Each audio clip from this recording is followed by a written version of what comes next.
बिस्मिल्लाहिर्रहमानिर्रहीम। अस्सलाम वालेकुम। दोस्तों, बारिश के दिनों में मेरी अम्मी जान हमारे लिए बैंगन का भरता बनाया करती। उनका कहना था कि बारिश के दिनों में ज़्यादा ऑयली खाने या घी में तले खाने जो होते हैं, ये जूद हज़म नहीं होते हैं और बैंगन का भरता सिर्फ 2-3 चम्मच तेल से ही इजीली बन जाता है। तो आज बनाएंगे हम बैंगन का भरता, बिल्कुल सिंपल घरेलू तरीके से और घर की ही चीज़ों से इसे रेडी करेंगे।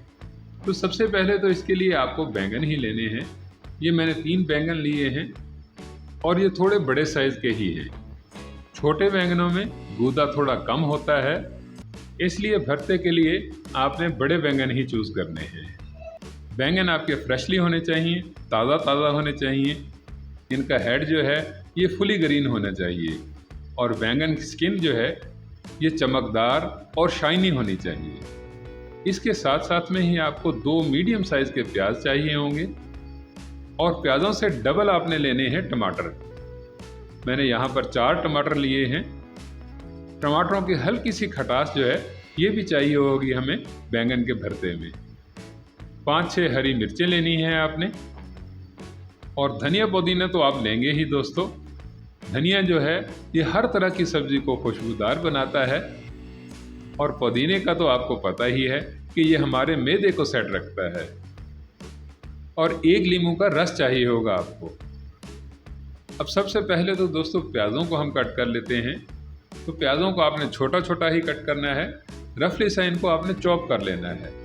आप स्लाइसेस शेप में कट किए हुए प्याज भी डाल सकते हैं, ऐसा कोई मसला नहीं है, लेकिन फिर उनको गलाने में आपको थोड़ा टाइम ज़्यादा लगेगा। और टमाटरों का ये रूट वाला पार्ट अलग करके ना इनको आपने छोटा छोटा सा क्यूब शेप में कट कर लेना है। इनसे थोड़ा सा रेडिश टेक्सचर भी नज़र आएगा आपके बैंगन भरते की रेसिपी में। और हरी मिर्चों को भी आपने बिल्कुल रफली सा कट कर लेना है, बस ऐसे मोटी मोटी सी कटी होनी चाहिए, बहुत ज़्यादा बारीक नहीं कट करनी है आपने। कटिंग चॉपिंग का तो दोस्तों बस थोड़ा सा ही काम है। तो उसके बाद में आपने बैंगनों को भून लेना है और बैंगनों को भूनने के लिए आपने ये इनका हेड वाला पार्ट जो है ना ये पकड़कर आपने नहीं भूनना है। भूनने से दोस्तों जब बैंगन ज़्यादा गर्म हो जाएगा ना तो ये हेड वाला पार्ट बैंगन के वज़न को सहार ही नहीं सकेगा। तो उसके लिए मैं क्या करता हूँ, मैं ये फोक की मदद से बैंगन को भूनता हूँ। फोक में ये हल्का सा कर्व होता है, इसकी वजह से बैंगन अच्छे से होल्ड हो जाता है और बैंगन आपका एंड तक बहुत अच्छे से भुन जाता है। अब भुनने के लिए दोस्तों फ्लेम को आपने मीडियम फ्लेम पर ही रखना है, ज़्यादा हाई फ्लेम नहीं करना है। ज़्यादा हाई फ्लेम करने से दोस्तों बैंगन बाहर से तो पक जाएगा लेकिन अंदर से कच्चा रहेगा। बस बैंगन को आपने साथ साथ में ही मूव करते रहना है, इसको घुमाते रहना है, क्योंकि हीट जो है ये बैंगन को पूरी तरह से इक्वल मिलनी चाहिए। और दोस्तों अब आप ये देख ही रहे होंगे कि बैंगन की स्किन जो है ये चटकने लग गई है और अलग होने लग गई है। तो इसका मतलब है बैंगन आपका बहुत अच्छे से भुन गया है। तो करना अब आपने ये है दोस्तों कि इसी फोक की मदद से बैंगन की सारी स्किन को आपने उतार लेना है। बस बैंगन को दोस्तों आपने ठंडा नहीं होने देना है। बैंगन अगर ठंडा हो गया तो फिर इस स्किन को उतारने में आपको काफ़ी दिक्कत होगी और बैंगन अंदर से पके होने की वजह से आप इसे दोबारा होल्ड ही नहीं कर सकेंगे। अब जब इसे आप अच्छे से छील लें, अच्छे से इसका छिलका उतार लें, तब आपने इसको एक दूसरे बाउल में ट्रांसफ़र कर लेना है और ये हेड वाला पार्ट जो है ना इसको अब आपने अलग कर देना है। दोस्तों मैंने ये इसी तरीके से बाकी के 2 बैंगन भी जो हैं वो भी भून लिए हैं और उनको भी स्टेप बाय स्टेप इसी बाउल में ट्रांसफ़र कर दिया है और हेड वाले पार्ट जो हैं इनको मैंने अलग कर दिया है। अब दोस्तों किसी भी मैशर से आपने इनको मैश कर लेना है। बैंगन आपका अंदर से बहुत अच्छे से भुना हुआ है तो ये इजीली मैश हो जाएंगे। दोस्तों इस तरीके से बैंगन भुनने से इनका अपना स्मोकी टेस्ट आएगा। आपको इस तरीके से भुनने से बैंगन के अंदर कोयला रखकर स्मोकी टेस्ट देने की बिल्कुल भी ज़रूरत नहीं है। बस ये सारे काम करके दोस्तों आपने सीधा ही आ जाना है पकाई की तरफ। और पकाई के लिए आपने ये 2-3 चम्मच ही सरसों का तेल लेना है। सरसों के तेल में दोस्तों अपनी एक खुशबू होती है और हल्का सा करारापन भी आता है। वैसे आप घी या ऑयल यूज़ करना चाहें तो ये आपकी अपनी चॉइस होगी। अदरवाइज सरसों का तेल जो है ना दोस्तों, ये भरते के लिए बेहतरीन तेल है। अब जब तेल अच्छे से गर्म हो जाए ना, तब आपने इसमें साबुत ज़ीरा डालना है, ऐसे ½ टीस्पून के करीब करीब, और इसी के बराबर में ही आपने इसमें अजवाइन शामिल करनी है। थोड़ा मसल कर ही डालिएगा, इससे दोस्तों इसकी खुशबू जो है ये डबल हो जाती है। और इन दोनों को अच्छे से क्रैकल करने के बाद आपने इसमें चॉप किए हुए प्याज डाल देने हैं। अब इन प्याज़ों को आपने ब्राउन करना है या गोल्डन करना है? नहीं दोस्तों, ऐसा कुछ नहीं करना है। बस इनको आपने हल्का सा सौते करना है, हल्का सा नरम करना है। और उसके बाद में आपने डाल देना है 1 चम्मच भर के इसमें अदरक लहसुन पेस्ट। अदरक लहसुन पेस्ट को दोस्तों आपने बहुत अच्छे से पकाना है। इसमें लहसुन का कच्चापन जो है वो बिल्कुल नहीं आना चाहिए।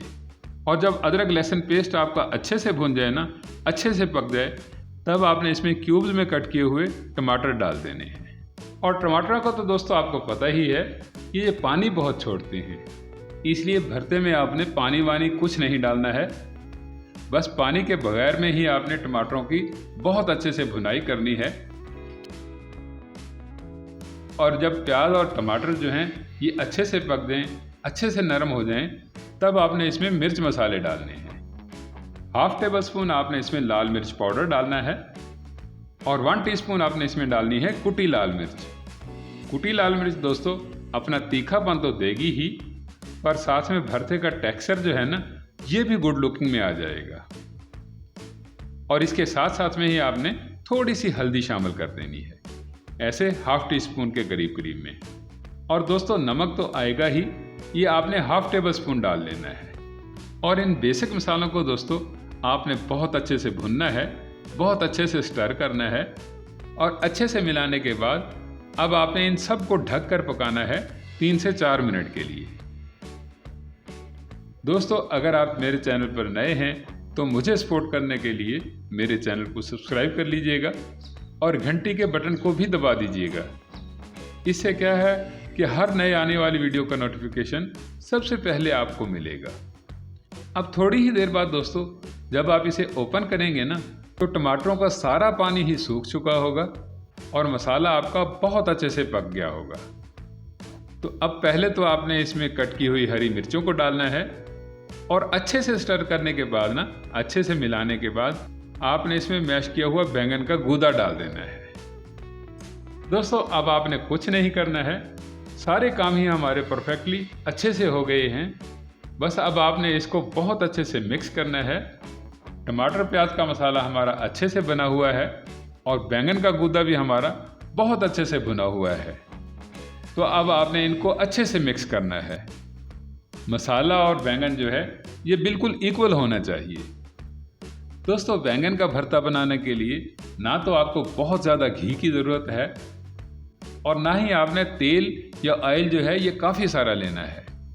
बस 2-3 चम्मच सरसों के तेल से ही बैंगन का भरता आपका इजीली आसानी से तैयार हो जाएगा। और अब इसको थोड़ा सा खट्टा टेस्ट देने के लिए ना दोस्तों आपने इसमें 1 नींबू का रस डाल देना है।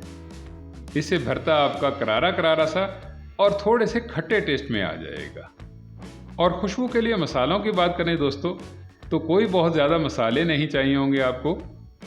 बस ये ½ टीस्पून आपने इसमें धनिया पाउडर डालना है और इसी के बराबर में आपने इसमें ज़ीरा पाउडर शामिल कर देना है।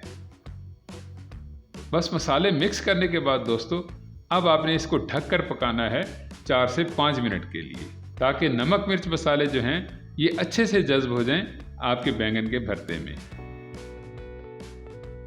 अब थोड़ी ही देर बाद दोस्तों जब आप इसे ओपन करेंगे तो बैंगन का भरता आपका बिल्कुल रेडी हो चुका होगा।